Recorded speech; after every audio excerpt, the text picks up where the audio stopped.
नमस्कार। Desert storm से मैं विमल शर्मा। डेजर्ट स्टॉर्म लेकर आ रहा है एक नई पेशकश, कहीं अनकहीं। यह कार्यक्रम जैसलमेर की महिलाओं के लिए प्रसारित किया जा रहा है। इस कार्यक्रम में महिलाओं द्वारा कहीं अनकहीं के माध्यम से अपनी बात, महिलाओं के सशक्तिकरण के लिए अपनी बात रखेंगी, अपने जीवन की अनछुए पहलुओं को चर्चा करेगी। इनसे चर्चा करेगी हमारी एंकर योगिता सोनी, और हर रविवार को ये दोपहर 2:30 बजे के लगभग प्रसारित किया जाएगा। इसे देखना ना भूलें। जो मुस्कुरा रहा है उसे दर्द ने पाला होगा, जो चल रहा है उसके पैर में छाला होगा। बिना संघर्ष के इंसान के चेहरे पे चमक नहीं आती, जो जलेगा उसी दिए से तो उजाला होगा। नमस्कार, मैं हूं योगिता सोनी और आप देख रहे हैं डेजर्ट स्टॉर्म न्यूज़ का कार्यक्रम कहीं अनकहीं। आइए हमारे आज की गेस्ट से मिलते हैं पूर्णिमा तेजवानी जी से। नमस्कार पूर्णिमा जी। श्री शिवाय नमस्ते। आपका बहुत बहुत स्वागत है डेजर्ट स्टॉर्म न्यूज़ में। पूर्णिमा जी, मैं चाहती हूँ कि आप अपना परिचय खुद दें। मैं बचपन से, मेरा नाम तो अभी तो मैं हाउसवाइफ हूँ, कोई वगैरह काम वगैरह जाते नहीं हैं। एक इतना ही जीवन का लक्ष्य बना रख जाए। एक समय था तब भटक रहे थे कि ज़िंदगी की राह कौन सी है, क्या करना चाहिए क्या नहीं करना चाहिए। तो उसमें भटक दे से कोई संत कथा वगैरह खूब सुन चुके, लेकिन एक मन को जो ठहराव मिलना चाहिए वो नहीं मिला। हमारे जो गुरु जी हैं पंडित प्रदीप मिश्रा सीहोर वाले, जो उनकी कथा से जो आज यहाँ तक पहुँची हूँ ना, आज उनकी कथा और भोलेनाथ की कृपा से यहाँ पर पहुँची हूँ। एक समय वो था जो कोई जानता नहीं था कि कोई पूर्णिमा नाम की कोई इंसान, भले समाज में हो, परिवार में हो, कहीं पर भी जाते थे, कोई पहचानता नहीं था। लेकिन आज भोलेनाथ की दया है, हमारे गुरुजी की कृपा है, हर जगह कोई भी कार्यक्रम होता है तो पहले मेरे को कॉल आती है कि आपको सत्संग है, कि ये प्रोग्राम है, कि आपको अटेंड करना है। ये भोलेनाथ की बहुत बड़ी कृपा है। तो भगवान से जुड़ाव एकदम से हुआ या शुरू से ही आस्थावान थे, या कोई जीवन में ऐसा आपके मोड़ आया? नहीं, शुरू से आस्थावान तो थे, लेकिन एक तो कहते ना, एक बार जैसे हमारे हस्बैंड बहुत बीमार पड़ गए थे जी, तो प्लेटलेट्स बहुत कम हो गई थी, अहमदाबाद रेफ़र कर दिया था। कोरोना के टाइम? नहीं, हाँ कोरोना के समय की बात है जी। तो अहमदाबाद गए, बोले प्लेटलेट्स चढ़ानी पड़ेगी। 3 दिन प्लेटलेट्स चढ़ी, उसके बाद में भी जो 5000 थी वो भी 3000 पे पहुंच गई और मैं वहाँ पर थी नहीं। तो कथा तो हमारे गुरुजी की सुनते थे, वो सब उपाय वगैरह बताते थे, लेकिन उस समय मैं करूँ कौन सा, उसमें उलझन में पड़ गई। फिर मैं दिमाग थोड़ा शांत किया, मैंने कहा अब जो पेपर खुलेगा वो उपाय मैं कर लूँगी। तो उसमें था, एक पानी का लोटा भर लो, थोड़ा कच्चा दूध डाल दो, थोड़ी काली तिल डाल दो, एक कमल गट्टा डाल के उनके नाम से चढ़ा दो। जो दोपहर के 3:30 बजे का टाइम था जी। उस समय मेरे बच्चों को मैंने भेजा, वो मंदिर में चढ़ा के आए। सुबह वही, और 24 आवर्स के बीच में जी, उनकी प्लेटलेट्स बढ़ी भी है और डिस्चार्ज भी मिला है। ये सबसे बड़ा पहला चमत्कार तो ये हुआ जी। उस समय मैंने बोल दिया, भोलेनाथ मेरा तो कोई सहारा नहीं है, मैंने भोलेनाथ को मेरा पिता माना है।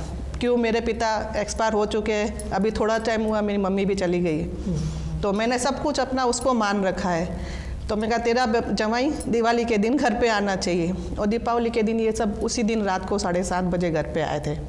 उस समय इनकी 25,000 प्लेटलेट्स थी।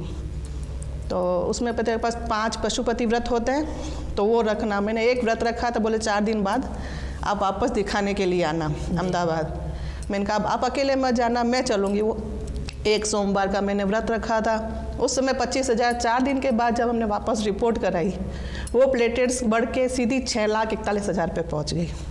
वो लेबोरेटरी वाला सब परेशान हो गए, जो 3 दिन में बढ़ नहीं रही थी 4 दिन में इतनी कितनी कैसे बढ़ गई जी।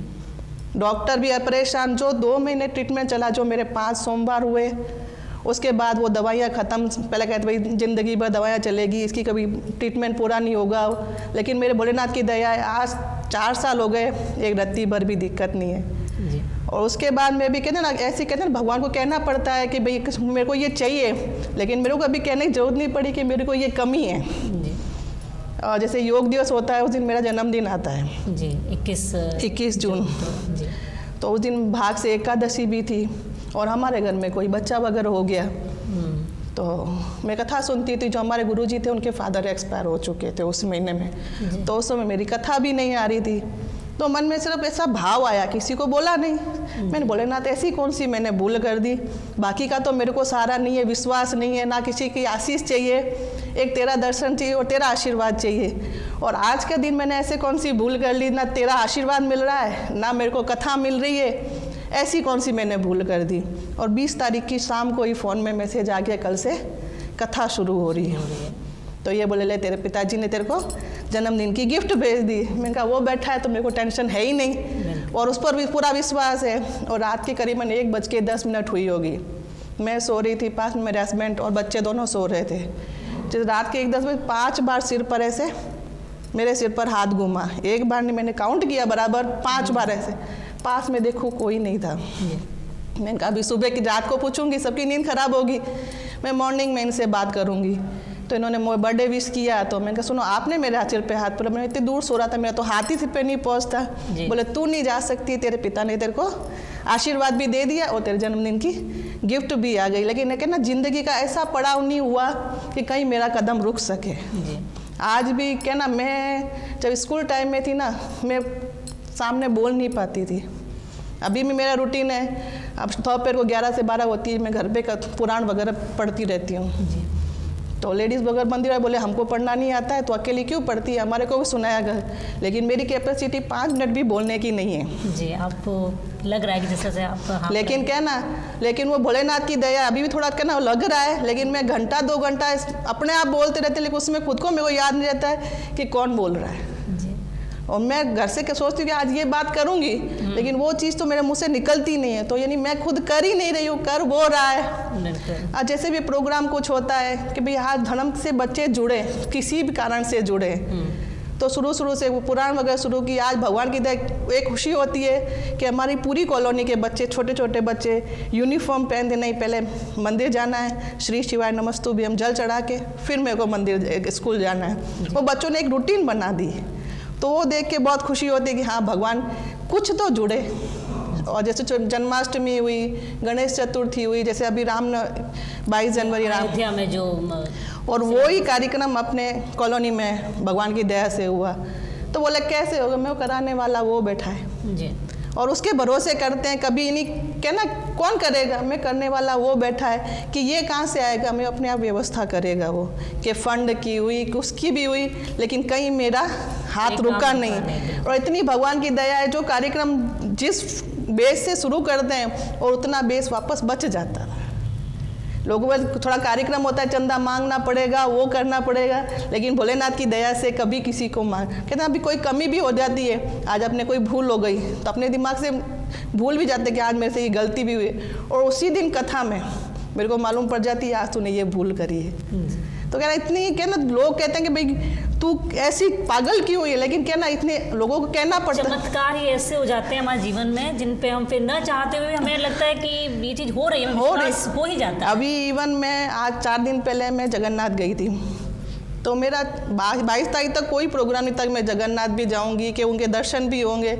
अचानक प्रोग्राम बिना वापस जगन्नाथ जी पहुंच भी गए, दर्शन भी कर लिए।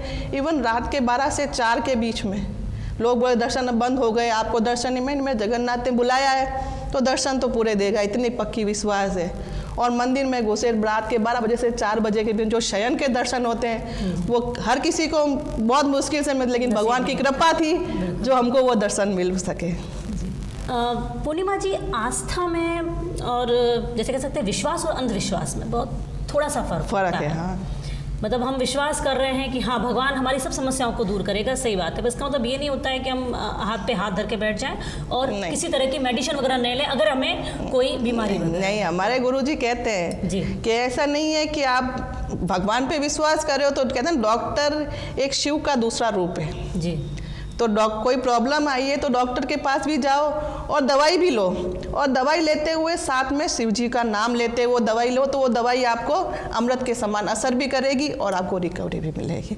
ऐसा कभी हमारे गुरुजी ने नहीं कहा कि डॉक्टर के पास जाओ, मंदिर में जा रहे हो तो डॉक्टर को मत पूछो, उनकी दवाई मत लो, नहीं। हमारे गुरुजी बाकायदा जाओ, जो वो कह रहे हैं उनका कहना भी मानो, वो भी एक शिव का रूप है, पर आस्था पर भी विश्वास है, उस पे दोनों चीज़ों को साथ में लेके चलो। कोई एक को पकड़ने के कर्म करे बिना फल की कोई फल नहीं मिलता मिल सकता है। और कर्म क्या है कि डॉक्टर के पास जाना है, हाँ ये प्रॉब्लम है कि अपनी चीज़ अपन भगवान को कह दी, लेकिन भगवान भी तो रास्ता दिखा रहा है कि तू पहले डॉक्टर के पास जा, जो जिस चीज़ में समझ रहा है जी। वो आपको राह दिखाएगा कि हाँ ये रिपोर्ट कराओ कि आपकी क्या प्रॉब्लम है, किस कारण ये हो रहा है। हाँ फिर वो ले रहे हो दवाई विश्वास करके भी हाँ भगवान का नाम कर्म है और ये आपकी आस्था है, दोनों को जोड़ के चलोगे तो आपकी नैया पार लग जाएगी। लेकिन ऐसा नहीं कि हाथ पकड़ के बैठ जाओ, वो कभी हमारे आजकल के मॉडर्न के टाइम में जब हम आस्था की बात करते हैं तो लोग हमें मतलब अंधविश्वास कहते हैं, ये कहते हैं कि भाई अब कहाँ भगवान, जैसे कई लोग तो राम के होने पर भी जैसे प्रश्न चिन्ह कर लेते हैं कि भाई राम भी थे,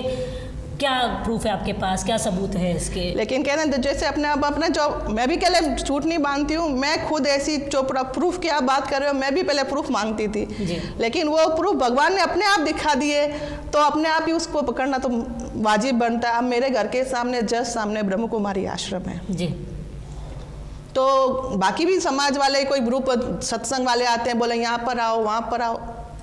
मैं अब मन मानते के लिए, पहले एक टाइम था जो मैं बिल्कुल डिप्रेशन में थी, मेरी कंडीशन बहुत ख़राब थी, जी। तब मैं समाज सेवा सोशल एक्टिविटी में बाहर निकलती थी। अब वो मेरे को बुलाते हैं पूर्णिमा आ जा, लेकिन मैंने कहा मेरे पास टाइम ही नहीं है, ज़िंदगी पहले उसमें भटकाव था, भटक रही थी, एक राह नहीं पकड़ी थी, अब राह पकड़ ली, बस उसको पकड़ना है। कुछ भी हो, लोगों को कुछ नहीं है, थोड़ा थोड़ा धर्म करके छोटी छोटी बात से भगवान से जुड़ जावे। जो इधर उधर भटक रहे हैं अंधविश्वास के, वहाँ जाओगे ये मिल जाएगा वहाँ, लेकिन तुम एक बार शिव से जुड़ गए तो तुम्हारी हर तकलीफ को वो अपने आप अपने पर ले लेगा। बहुत अच्छा, पूर्णिमा जी आपसे बात करके बहुत ही अच्छा लगा।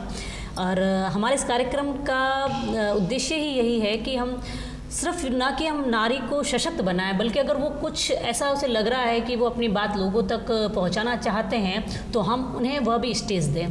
तो आज पूर्णिमा जी ने अपने अनुभवों से अपनी बात रखी है कि भाई किस तरह से उन्हें उनकी जो आस्था है वो उनका विश्वास बनता गया और उसी विश्वास ने उन्हें मजबूती भी दी और जीवन के हर क्षेत्र पे जहाँ पे उन्हें दुविधा हुई वहाँ आपको संभाला है। पूर्णिमा जी, आप हमारे चैनल के थ्रू ऑडियंस को क्या मैसेज देना चाहेंगी? मैं इतना ही मैसेज देना चाहूँगी कि हाँ, आप ऐसा नहीं है कि नारी घर पे बैठी है तो हाउस वाइफ है तो वो कुछ नहीं कर सकती है, ज़रूरी नहीं है जॉब कर रही है तो वही अपना नाम कमा सकती है। लेकिन एक ज़िंदगी का एक मूल उद्देश्य इंसान का जन्म अपन को मिला क्या है, दो कारणों से मिला है। एक तो जो पूर्व जन्म में अपने जो कर्म किए हैं उसका भुगतान करना है, और बाकी अभी ऐसा कर्म करना है वापस हमको भुगतना नहीं पड़े। उन दो कारणों को सुधारने के लिए मनुष्य की देह मिली है। हाँ, घर की जिम्मेदारी है, उसको पूरी 100% निभाओ। उसके बाद जितना समय मिल सके तो भगवान को देना शुरू करो, तो आप भी सुखी, परिवार भी सुखी हो जाए। बहुत बहुत धन्यवाद। श्री शिवाय नमस्तुभ्यं।